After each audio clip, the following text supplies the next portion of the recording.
Hey, we're back on the BoP. So there's two updates I'm going to do back to back here. This one is going to concentrate on the construction. So basically it's just about there. Half of each wing is being held on with tape and half of each nacelle as well. So you'll recall that I laced the entire inside with popsicle sticks, and that's paid off to some degree. Let's pull this off. And I'll talk about the electronics on the next one. But there was nothing more I put on the popsicle sticks in here. However, on the wings, these each came out pretty good. They're definitely solid and they're not going anywhere. You recall the Sculpey went in here to act as lighting mounts. This has worked out really well to stabilize the whole thing. And gluing the nacelle to the wing, having that stability really helped out in being able to pinch it down. The directions recommend using cement glue and CA. I only have CA on hand, so that's all I used for this, and it seems to have worked out well enough. Once I got it set, I just kept dumping it on and on. So there's like 5 different coats of CA on each side of each seam. So to make sure the wings weren't going to go anywhere, I razored a few slots into here and inserted these brass brads. I wish they had a smaller head on them to fit a little better, because then I would have put 3 or 4 in there, but this is what fit, so this is what went there. And then this aft area was close enough that I was able to staple it, and I even managed to staple straight through the popsicle stick walls. So I did the same thing on this side. The wings pretty much came out symmetrical to each other.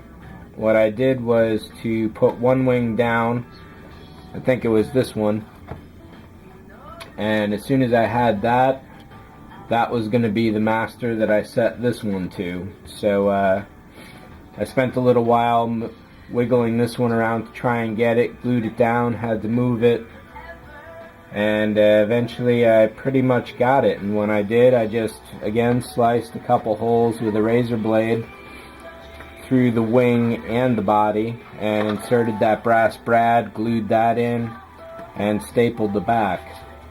They're pretty much dead on. I mean, there may be like half a degree somewhere, but I'm happy with them. After that, I glued on one nacelle and then glued the other. Oddly enough, I had a problem getting these symmetrical this way. I think this one is a little set further back than this one is, but each one is set on its proper registration points. And you'll notice that I razored these out because there was a little bit of a dimple on the inside, so I just wanted to have as secure a thing as possible. And I was also thinking that I may brad these as well, but there's really no place for the brad to go on this side, and I still need to drill a hole for the wiring through here, and you can see I've already got one here. Basically, I took the cutting wheel of the Dremel and just sliced in, and on this side I actually got some of the collet there. So I was thinking that I would be able to take popsicle sticks and run them through the nacelle and into the body for extra stability. This one right here is just kind of sitting loose, and this was basically a test to kind of wedge it into place. And essentially there's really no way to put any pressure on it in here that's going to pay off to make it set forever perfectly. And you can see that there is some flex in the wings, but the wings themselves will never droop. So what I have to worry about is the walls drooping. Back here I set 2 long popsicle sticks and glued those to the bottom, so there should be less droop there, but they still get a bit of wiggle. There's really no way to reinforce this wall at all. Even if you put putty down that wouldn't warp the styrene, it would still flex over time. What I'm thinking is, once I get a replacement top here, once this is glued down, that's going to act as a stabilizer across the width here, and essentially hold the walls in place. And there's certainly no danger of the body itself flexing. The popsicle sticks I put all throughout the bottom and the top are definitely make this completely rigid and unmovable. So overall, this is definitely going to work. You can see these front walls have a lot of flex in them. There's no way around that whatsoever, except to glue the top down and then file the seams, and then it should become fairly rock solid, because this curvature here is pretty stable. I should probably put in another stick in there for the replacement part. Yeah, definitely. So I'll do a couple more half sticks and I'll cover that when I get the new part in.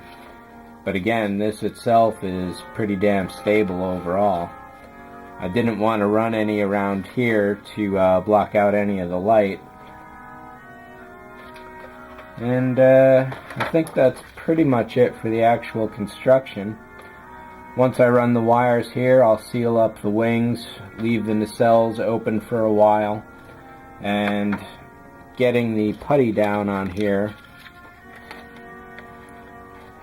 to actually fill this gap is definitely going to be a lot of effort. I've got squadging around, but I don't want to use that, so I'm going to have to invest in some Bondo, I guess, at this point.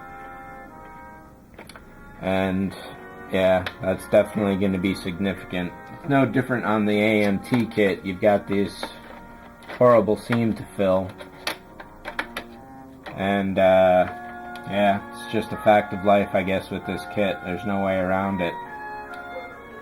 So that's pretty much it for the construction side, I think. This has definitely gone pretty well. I highly recommend to anybody that builds this one to reinforce the wings with whatever you want. You could use brass rod for a little more elegance. I happen to have the popsicle sticks around, so those worked well for me. And you can see in here on the lights, this is actually Sculpey, uncured.